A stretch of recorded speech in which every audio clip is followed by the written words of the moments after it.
आज ही Doubtnut app download करें। Doubtnut पर होगा अब आपके सभी मैथ्स, केमिस्ट्री, फिजिक्स और बायोलॉजी डाउट्स का सफाया। बस अपने क्वेश्चन की फोटो खींचो, उसे क्रॉप करो और तुरंत वीडियो सोल्यूशन पाओ। Download now. नमस्कार दोस्तों, डाउटनेट में आपका स्वागत है। प्रश्न है, निम्नलिखित प्रश्न में दिए गए विकल्पों में से संबंधित आकृति को चुनिए। प्रश्न आकृतियां हैं, हमें चार प्रश्न आकृतियां दी गई है, जिसमें से पहली आकृति में वृत्त बनाकर उसके अंदर एक वर्ग बनाया गया है, जिसे छायांकित किया गया है। उसके बाद अनुपात का चिन्ह है। दूसरी आकृति में जो बाहर का वृत्त है उसे आधा करके उसे छायांकित कर दिया, और जो ये अंदर का वर्ग है उसे 45 डिग्री के कोण पर घुमाकर उसे छायांकित भाग को हटा दिया गया।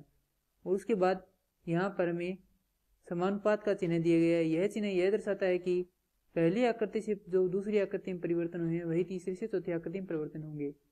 तो यहाँ पर पहले एक वर्ग बनाया गया है, उसके अंदर एक और वर्ग बनाकर उसे छायांकित कर दिया गया है, वो भी 45 डिग्री के कोण पर घुमाकर। नीचे हमें उत्तर आकृतियाँ दी गई है। हमें बताना है कि ये जो चार उत्तर आकृतियाँ हैं ये हमारे विकल्प हैं, इनमें से प्रश्नवाचक चिन्ह की जगह कौन सी आकृति आएगी। तो सबसे पहले जो परिवर्तन हुए उन्हें देखते हैं किस प्रकार के परिवर्तन हुए हैं। सबसे पहले इस प्रकार एक वृत्त बनाएंगे, उसमें एक वर्ग बनाते हैं इस प्रकार। अब इस वर्ग को छायांकित कर देते हैं इस प्रकार से, यह वर्ग यहाँ पर छायांकित हो गया है। अब दूसरी आकृति बनाएंगे तो इसमें परिवर्तन हुआ है, होता है कि अब इस अर्धवृत्त को छायांकित कर देते हैं जैसा कि दूसरी आकृति में किया गया है। इसके ऊपर एक वर्ग बनाएंगे इस प्रकार से, इसे हम छायांकित नहीं करेंगे। अब हम बनाते हैं तीसरी आकृति। तीसरी आकृति में सबसे पहले एक इस प्रकार से वर्ग बनाया गया बाहर, उसके अंदर एक वर्ग और बनाया गया है। अब इस वर्ग को छायांकित कर देते हैं। अब यह वर्ग जो अंदर है वह 45 डिग्री कोण पर घुमा हुआ है। अब क्या करते हैं कि जो पहली आकृति में से दूसरी आकृति में परिवर्तन हुए हैं वही उसी प्रकार बनाते हैं। यह वृत्त है, ये आधा हो गया है, तो तीसरी आकृति में वर्ग दिया गया है। यदि वर्ग का आधा करेंगे तो वह बन जाएगा आयत, तो यहाँ पर आयत बनाएंगे। इस प्रकार से आयत बन गया।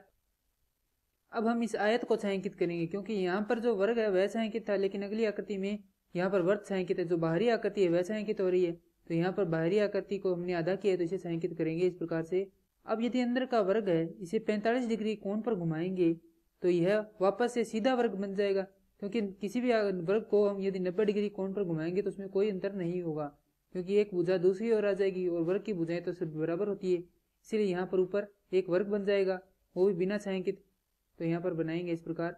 अब हम इसे छायांकित नहीं करेंगे, क्योंकि जो अंदर की आकृति है यहाँ पर उसे बाहर छायांकित नहीं किया गया दूसरी आकृति में। जो तीसरी आकृति में जो अंदर की आकृति है वह वर्ग है, इसीलिए इसे छायांकित नहीं करेंगे।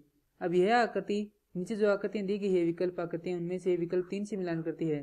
तो प्रश्न के लिए जो सही उत्तर है वह है विकल्प 3। Thank you. क्लास 6 से 12 से लेके नीट, IIT, JEE मेंस और एडवांस के लेवल तक 10 मिलियन से ज्यादा स्टूडेंट्स का भरोसा। आज ही डाउनलोड करें डाउटनेट ऐप या व्हाट्सएप कीजिए अपने डाउट्स 8400 400 400 पर।